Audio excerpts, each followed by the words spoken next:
Hi everybody, I want to talk to you about mistakes. I make quite a lot of mistakes. I particularly make mistakes when I'm writing. I leave out words, I have sentences that don't make any sense, I put apostrophes in the wrong place, I do all of that. I also have a habit of spilling food down the front of myself, and sometimes I go to meetings at the wrong time or I miss appointments. I do lots of different things which would be deemed a mistake. And we all make mistakes. Everyone makes mistakes because we're human, and mistakes happen all the time, and they happen in every industry across the board. And one of the things that I'm mindful of is that nobody makes a mistake on purpose. That's why it's called a mistake. It's something that's done unintentionally, which often creates a problem. Sometimes the problem is minute, and other times it can be really big. Historically, I had a situation occur many moons ago, like 20 something years ago, when computers were very new, and I was showing a colleague how to delete something way back in the day when we were still getting our head around computers, and I showed him how to delete something, and in doing so I deleted this huge amount of work that he had just done, and it was really embarrassing. And fortunately he didn't yell at me, but I think that he wanted to, and it was incredibly painful. Fortunately we had an IT section and they were able to recover his work, but you know, mistakes can cause us an enormous amount of grief. And I think that when a mistake happens, we often feel a real sense of shame, because we don't want to make a mistake. We want people to perceive us to be good, that we want people to see the best of us. And so we don't want to let people down. We don't want to make mistakes. And so when we do make a mistake, we often feel a sense of shame as a result of making that mistake. And so as leaders and as managers, we have an opportunity to make mistakes as small an issue as possible or as big as an issue as possible. And my preference would be that we make it small, not big. Because what we don't want to do is we don't want to, sorry about that, it's on Do Not Disturb, but it's not working.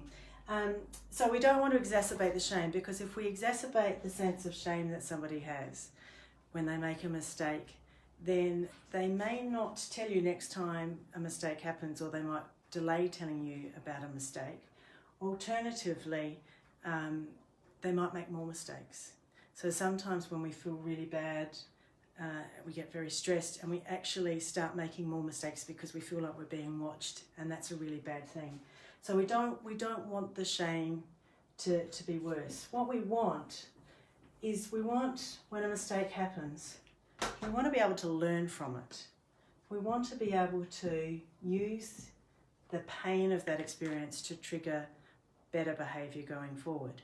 Now, there will be some things that always go wrong. There will always be mistakes made.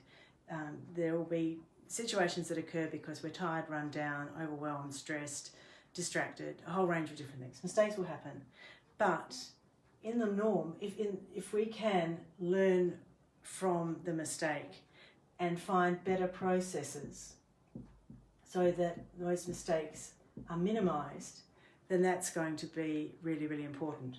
So we need to react in a curious fashion rather than a critical fashion when somebody makes a mistake, because nobody does it on purpose. If we are curious, we will learn from it, and then we can improve our processes. But if we punish people, then the chances are we're not going to learn, and we might actually exacerbate the problem.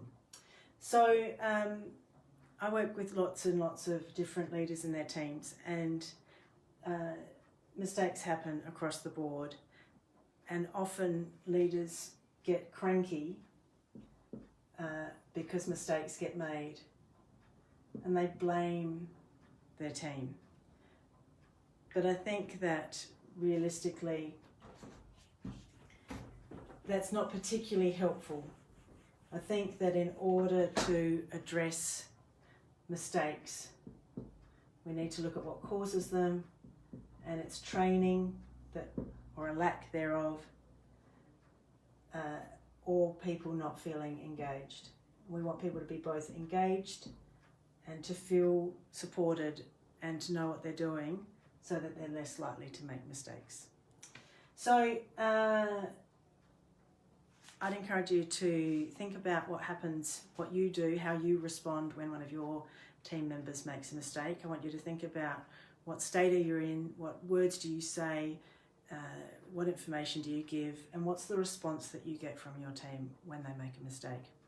Because at the end of the day, as leaders, we need to take responsibility for the way in which we present to our staff and find out what are we doing that might be contributing towards those mistakes happening.